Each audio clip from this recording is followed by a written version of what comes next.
So what's up mga chong? So ito na ngayon ang super stock. So natapos na. So finally done. So bagong lahat mga chong, mag-follow muna kayo kung hindi pa kayo naka-follow sa ating Facebook page mga chong. So ako pala si Astigmoto FI. So yung page natin is Kimono. So wag niyo nang itanong bakit ang layo ng pangalan ng YouTube ko sa aking page mga chong. So ayun.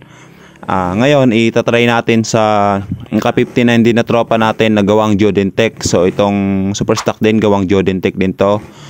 So syempre bago namin ibigay sa nagpagawa, itatry muna namin para hindi magbaback job mga chong, para hindi sayang sa oras, di ba?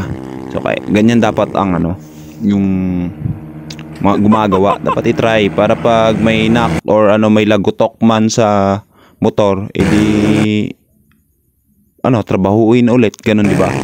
Dapat. So nakikita nyo naman na yung super stock is sumasabay sa 59 mga chong, ganun kalakas.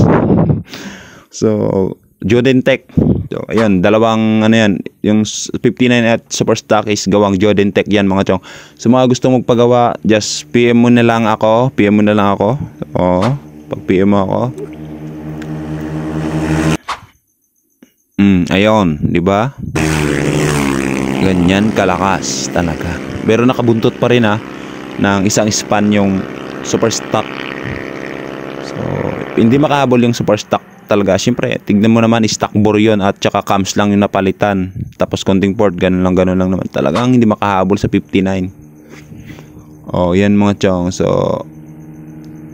third game, so nagpartida na tayo dyan. Kaya yan ang nangyari is yan, panalo. Matakbo siya ng 130 kph mga chong, yung super stock.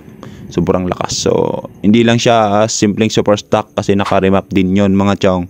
Siyempre remap, gawang Jodentech din yan. Siyempre nag-tune din siya ng programmable ECU mga chong, kaya yun So mga gusto mong pagawa, malapit ka lang naman dito sa Aurora Isabela. So just PM lang mga chong, PM lang kayo.